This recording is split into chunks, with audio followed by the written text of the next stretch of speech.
I don't know how I would have felt being an under 12 not starting just to give another girl a run or game time, but I suppose looking back now, it is probably more important to make sure we are doing that to keep the numbers up in ladies football.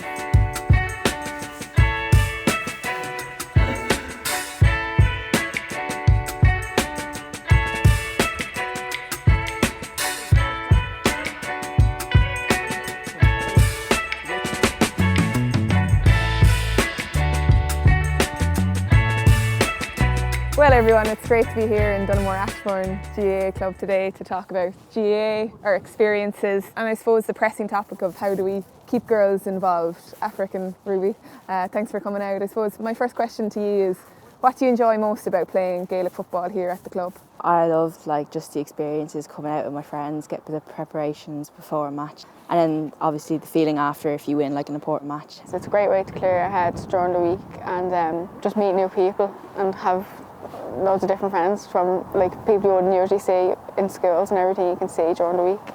Going down to training is my social life, that's where I go down and that's where I meet my friends every week, so I think that's so important to have, growing up as a teenage girl, being able to go down and see your friends at the pitch 3 or 4 times a week, And what do you think has kept you involved? Obviously the main drop-off age for girls in ladies football or in sport is that kind of 13, 14 teenage years.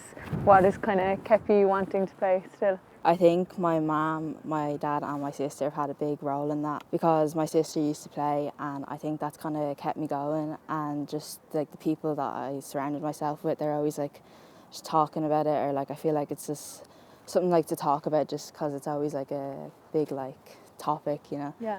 You'd be used to talking about GAA at the table anyway, Emma, wouldn't you? Yeah, definitely, yeah. Myself and Emma growing up, we had huge role models down in Cork ladies football and Cork Camogie. Every year there was a Cork team in an All-Ireland final and the expectation was to win, so that's what we wanted to do growing up, was to walk in their footsteps and play in Croke Park. Has the recent success of the Meath ladies senior team had an impact on you and your friends? People wanting to follow in their footsteps, even in school football when some of the girls there have played for me, they're always there to encourage you, they always share their own experiences, and it's just kind of pushed you forward just to do better in yourself. Their hard work really did pay off, and that if you do the same, keep on putting the work in and showing up, that you could be successful just like them as well. Yeah, and that's the thing, I think the most important thing that the GAA and Gaelic football gives us is it's skills for life. That's something that I've learnt growing up. Whatever I've learnt at your age, be it resilience, drive, how to work hard, has probably come from playing football, be it in work or anything else I do outside of sport. It's very important that you just learn those skills, and it really does have a good impact on your life then down the line. Why does girls drop out of sport? What's the reasons why they step away from a club?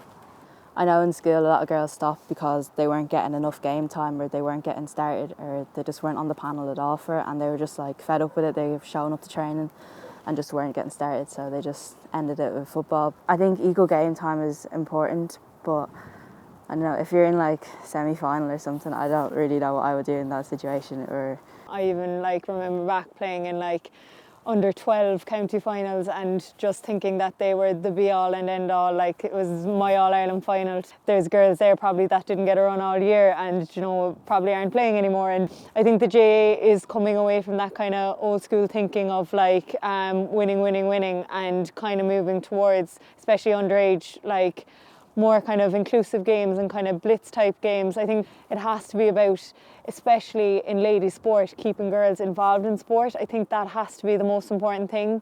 And then obviously when you get to your minor and your senior grades, hopefully then you will have the numbers to make a first team and a second team and a senior team and a junior team, because those girls have been encouraged to stay involved and have been getting game time. I don't know how I would have felt being an under 12 not starting just to give another girl a run or game time, but I suppose looking back now, it is probably more important to make sure we are doing that to keep the numbers up in ladies football.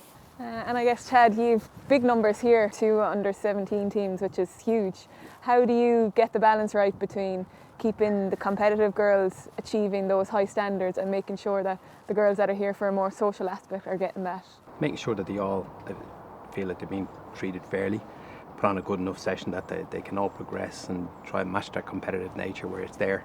try and match the I suppose the social side of it as well. Make sure it's safe and friendly, sort of area, a break away from what the normal day is. I think once they know if we get treated fairly, that they'll keep coming back. You know. What would you girls consider to be being treated fairly?